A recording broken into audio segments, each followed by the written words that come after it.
Oi, gente, tudo bem? Como vocês estão? Beleza? Então, vamos lá começar, né, a contar as minhas experiências aqui. Como diz o texto aí embaixo, a minha mãe, narcisista, ela nunca gostava de frequentar as minhas festas, as minhas datas, né? Eu não tive aniversário, eu tive um aniversário só, de 7 anos, que por insistência mesmo de pessoas, até mesmo do meu tio já falecido, que ela tinha dado uma festa para o meu irmão e não tinha dado nenhuma festa para mim. E pelo visto não ia dar. Então, de tanto insistir, ela acabou fazendo uma festa para mim. Mas foi a única festa da vida que eu tive. Eu não tive mais nenhuma festa organizada por ela, sabe? Feita por ela como uma mãe faz, né?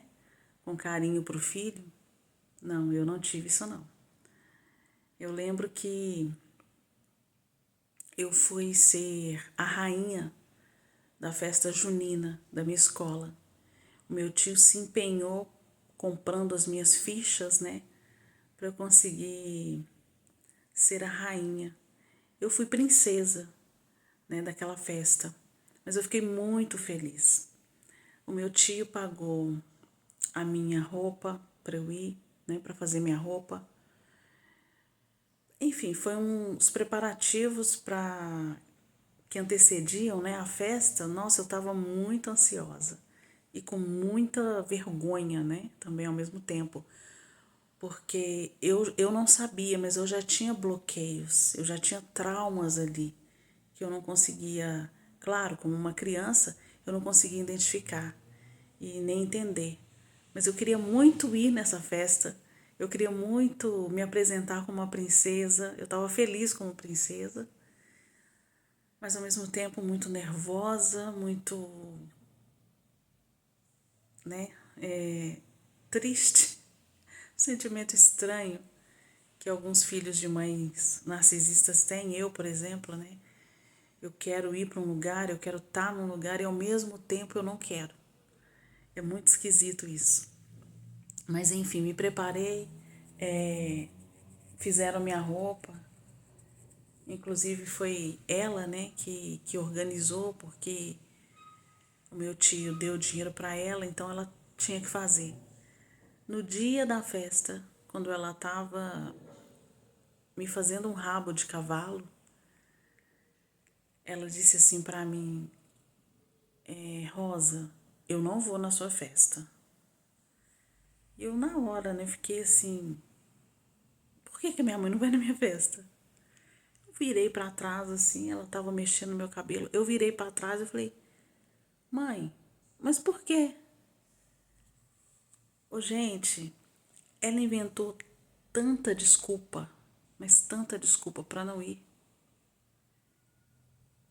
que eu nem lembro exatamente o que ela disse, eu era muito criança.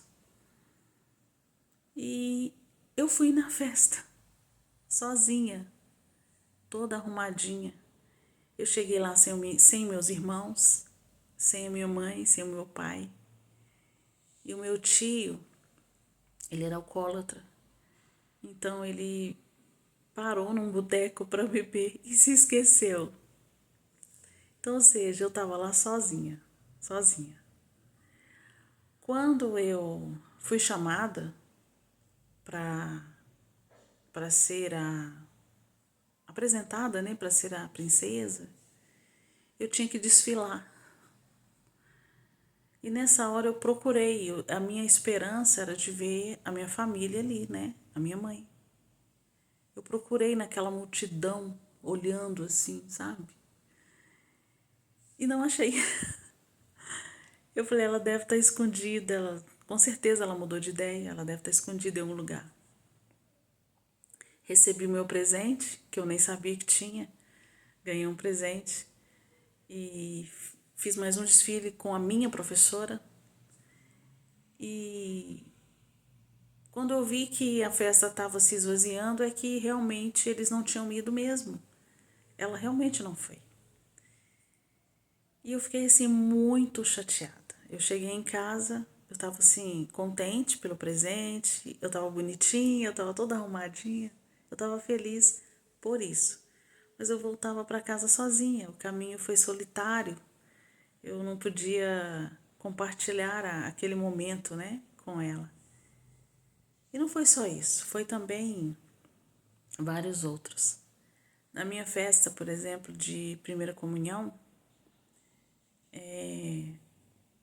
o meu pai, ele era muito, ele era um homem extremamente mentiroso.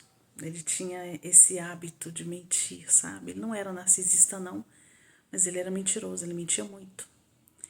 Então, na minha primeira comunhão, ele disse assim para mim que meu vestido seria o mais lindo de todas as meninas. Que seria uma cerimônia maravilhosa, que eu estaria linda, aquela coisa toda.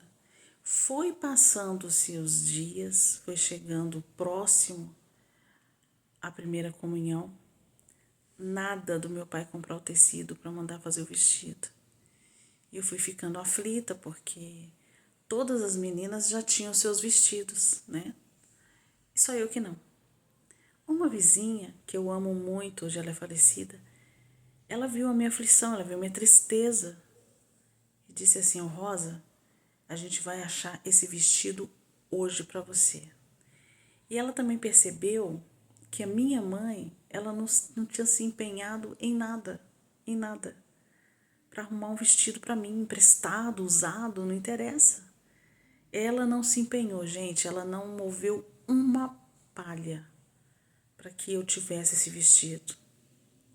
Pois essa vizinha, ela me pegou, falou assim, olha, falou o nome da minha mãe, e disse assim, eu vou pegar ela e eu vou de casa em casa que eu vou achar alguém que tenha um vestido que sirva nela para ela não perder essa primeira comunhão. E isso aconteceu. A gente arrumou o vestido com uma pessoa de um bairro vizinho, muito atenciosa, muito carinhosa também. Então, só um minuto, gente. Desculpa, gente, tive que interromper o vídeo. Mas, continuando, a gente achamos o vestido. Uma vizinha muito simpática da filha dela, o vestido me emprestou luva, sapato, tudo serviu para mim. Nossa, foi realmente um milagre. Aí eu me formei. Me formei assim na primeira comunhão, né? Eu vi que quando o vestido chegou, ela não fez uma carinha muito boa, não. Ela não gostou muito, não. Mas pra mim, a minha mãe era assim mesmo, sabe? Eu era criança, eu não sabia. Pra mim, ela era uma pessoa muito triste. Pra mim, ela sofreu muito na vida, sei lá. Eu sempre tentei amá-la pensando assim. Ela me trata assim porque ela sofreu isso. Provavelmente é isso ou aquilo. Porque eu também não sei, ela não conta, né? As mães narcisistas, elas raramente vão contar algo do passado delas para vocês, né? A não ser que algumas contem e mintam, ou outras contem o que acham que são vantagens, que sobressaiu sobre alguém, né? Elas podem até contar, mas a minha não contava, não. Contava muita coisa da vida dela, não. Só falava muito mal, né, das irmãs. Notava sempre era das irmãs, nunca era dos irmãos. Isso eu percebia quando eu era criança. Eu falava, engraçado, é das irmãs, nunca é dos irmãos. Então eu ficava meio estranha com relação a isso, né? E na comunhão, domingo de manhã, eu acordei, eu me arrumei e ela veio e arrumou o meu cabelo. Aí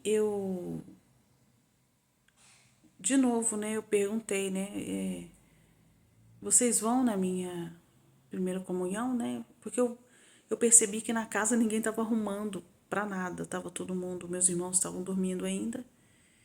Meu pai já tinha acordado e saído. E ela não estava também arrumada. Então eu pensei, nossa, só eu estou me arrumando, né? Por que será? Aí eu perguntei. Aí ela disse assim: "Ah, Rosa, pode ir. Tipo assim, se der tempo eu vou", uma coisa assim, eu não entendi. E eu subi. Cheguei lá, aconteceu a cerimônia. Na hora das fotos, eu tenho até como provar, eu tenho fotos sozinha. Eu não tenho fotos com a minha família, como todo mundo lá. Todas as minhas amigas, meus amigos, as pessoas que se formaram lá na primeira comunhão, tinham fotos com seus familiares. Eu sentei num banco onde todos se sentaram, né? Mas as pessoas sempre olhavam para trás, os meus amigos ficavam olhando para trás, porque já sabiam que os familiares estavam ali. Mas quando eu olhava para trás, era procurando eles, procurando ela, né? E de novo, ela não compareceu. E um tempo atrás, quando eu descobri o narcisismo, que eu ainda não sabia desse termo, não sabia que existia isso. Eu só começava a compreender que a minha mãe era muito esquisita comigo e muito má, e maligna também, muito maligna. Vou contar outras histórias aqui. E que eu ficava sem entender. Quando eu descobri esse termo de mãe narcisista, para mim já era muito tarde, porque já tinha sofrido muita coisa, perdido muita coisa. Eu, vendo umas fotos que eu tinha, eu vi a primeira comunhão do meu irmão. Gente, na primeira comunhão do meu irmão, tá lá a família inteira. Tá até os meus tios que ela chamou para irem, para acompanharem, sabe? Eu fiquei olhando aquilo assim, eu falei, gente, meu irmão, ele teve uma primeira comunhão com ela, com meu pai, com os meus tios que moravam em outra cidade. Eu fiquei assim, eu falei, gente, a minha mãe é uma mulher narcisista, né? Ela nunca, gente, ela nunca aprovou nada que eu fiz, nunca gostou de nada que eu fiz.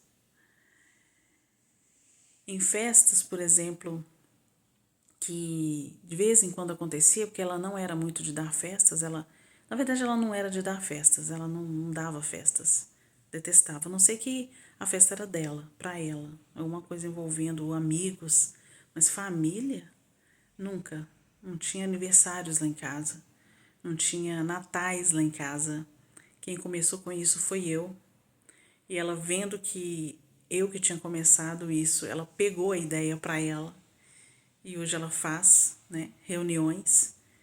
E eu não sou, claro, eu não sou convidada, eu não sou. E quando eu era também, era um inferno, era terrível.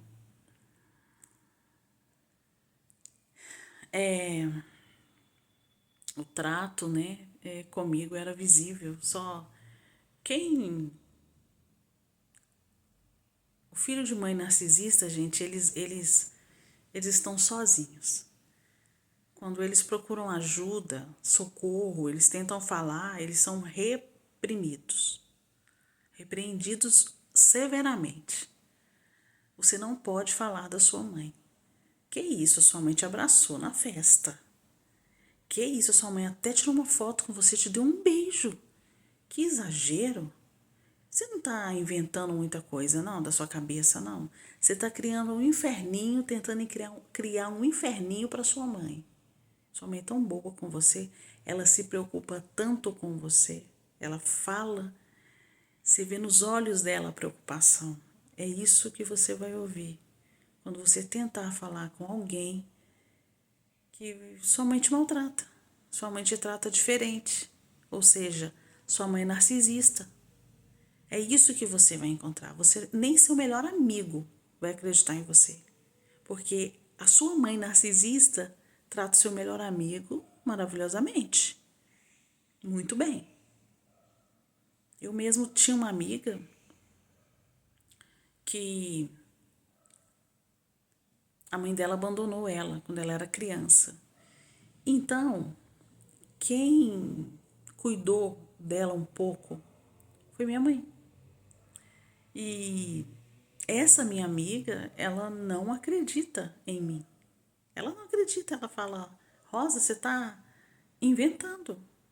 Olha como sua mãe cuidou do meu cabelo, como sua mãe cuidava de mim, me dava janta, me dava almoço. Ela foi uma mãe para mim. Ou seja, você não tem o apoio nem da sua melhor amiga, do seu irmão, às vezes do seu esposo, né? Das suas irmãs. Ninguém, gente, ninguém vai acreditar em você. Só quem tem uma outra mãe narcisista é que vai acreditar em você. E eu me lembro que nas fotos ela nunca sorria. Quando ela estava do meu lado, não era sorrisos. Era sempre uma cara fechada. E com as outras pessoas, com os meus outros irmãos, tinha sorrisos. Meu marido percebeu isso. Ele disse: Nossa, Rosa, sua mãe, ela nunca sorri quando a foto é com você. Eu ainda também não tinha notado que isso. Eu imaginava assim, que a minha mãe era uma pessoa triste, como eu havia dito antes, né? Isso é o caso leve, sabe, gente, que eu vivi com a minha mãe. Eu tô aqui passando, né, digamos assim, abrindo meu coração, né? Alguns vão falar: que idiotice você falar da sua vida. Mas eu não acho idiota, não. Eu acho que se você se calar, se você se reprimir, sabe?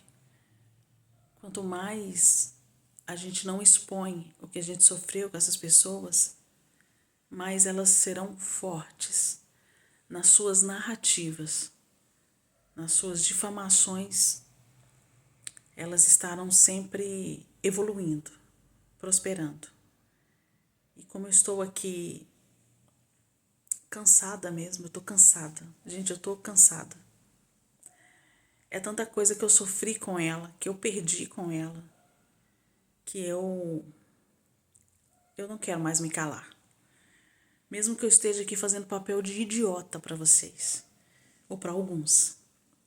Eu espero que pelo menos um pouco aí que está me vendo do outro lado, que tem esse tipo de mãe, se identifique comigo.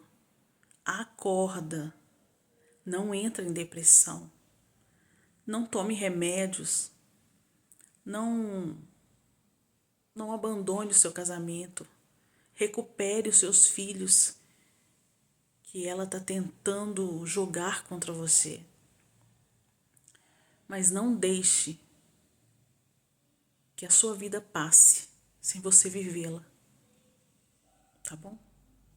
Até o próximo vídeo, gente.